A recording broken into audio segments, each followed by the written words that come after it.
Wayne Janner, and welcome to This Month in Real Estate for February 2011. And today, we're meeting in the kitchen.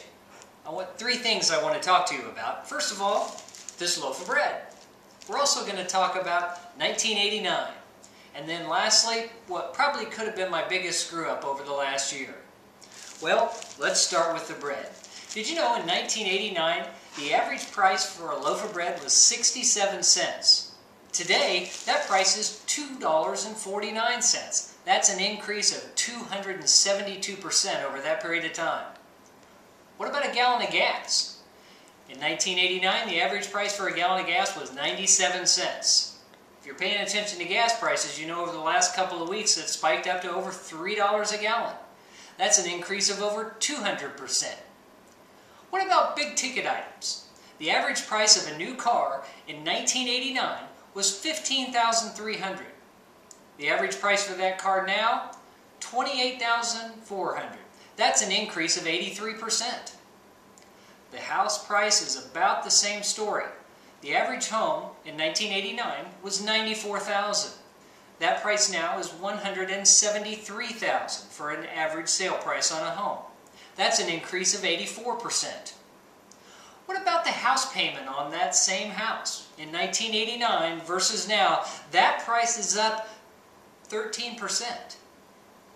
Now wait a minute, that doesn't sound consistent with the numbers we've been talking about before.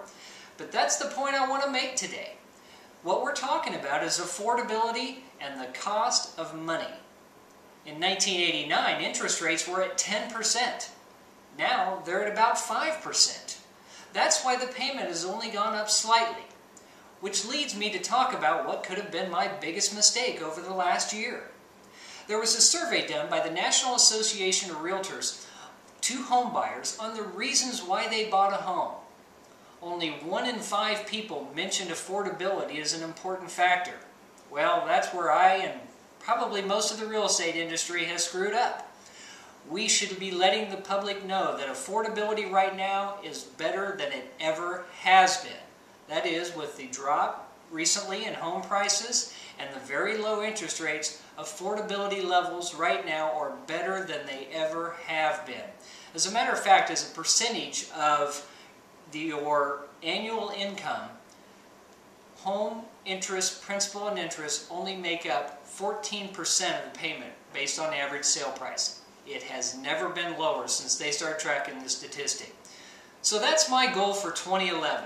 I want to let people know I'm not going to make the mistake and get the word out that buying a home is all about affordability.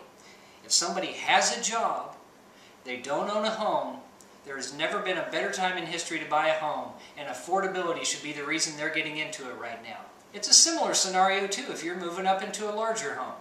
If you want more information, visit us at MrOlathe.com, set up a time to sit down and talk with me, and we'll help you out and make this be the year you move ahead on your financial future. Have a great day.